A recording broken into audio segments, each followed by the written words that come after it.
सूर्यो अपवित्र पवित्रो वा सर्वावस्थागतो विवाह यत्परे पुण्डरीकाक्षं सभायाभ्यन्तरं शुचिः सर्वं शुचिः असत्यानं नमो गुरुभ्यो गुरुपादुकाभ्यो नमः परेभ्यः परमादुकाभ्यः आचार्य सिद्धेश्वर पादुकाभ्यो म्यो विश्वतो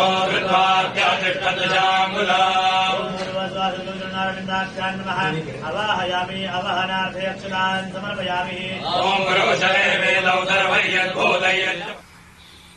हम सब लोग हिंदू धर्म के सनातन धर्म के पालन करने वाले लोग हैं। हमारे यहाँ पुण्य पाप की भावना बताई गई है। सबसे बड़े पाप गौ घात आदि बताए गए हैं, लेकिन उससे भी बड़ा घात विश्वासघात बताया गया है। आपके जो उद्धव ठाकरे जी हैं, इनके साथ विश्वासघात हुआ है और इसी बात की पीड़ा बहुत सारे लोगों के मन में है।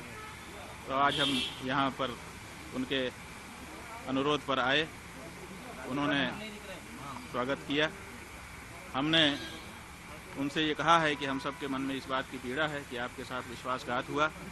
जब तक पुनः महाराष्ट्र के मुख्यमंत्री की कुर्सी पर आप विराजमान नहीं हो जाते, तब तक हम लोगों के मन का ये जो दर्द है, ये पीड़ा है, ये दूर नहीं हो सकती है। तो उन्होंने कहा है कि जैसा आप लोगों का आशीर्वाद होगा हम करेंगे।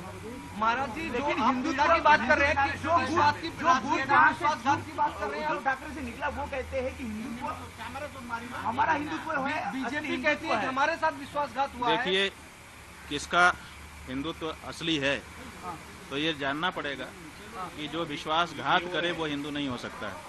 जो विश्वासघात सह ले वो तो हिंदू होगा, क्योंकि उसके साथ विश्वासघात हुआ है।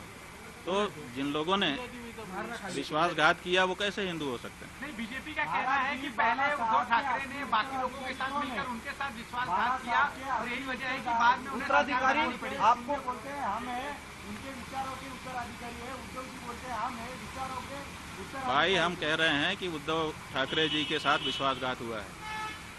अब इसी में आप समझ लीजिए सब बात। ये बीजेपी ने इसलिए पूरे महाराष्ट्र की जनता इस बात से पीड़ित है। सबके मन में इस बात का दर्द है। चुनाव में इस बात का पता भी चल चुका है। अब तो ये बात प्रमाणित हो चुकी है कि महाराष्ट्र की जनता इस बात को मानती है कि उद्धव ठाकरे जी के साथ विश्वासघात हुआ है और ये ठीक नहीं है। ये जनता का भी अनादर है। जनता जिसके लिए बहुमत देती है उसको उसके समय तक के लिए बनाए रखना चाहिए। बीच में सरकार को तोड़ देना और बीच में जनमत का अनादर करना, ये अच्छी चीज नहीं है।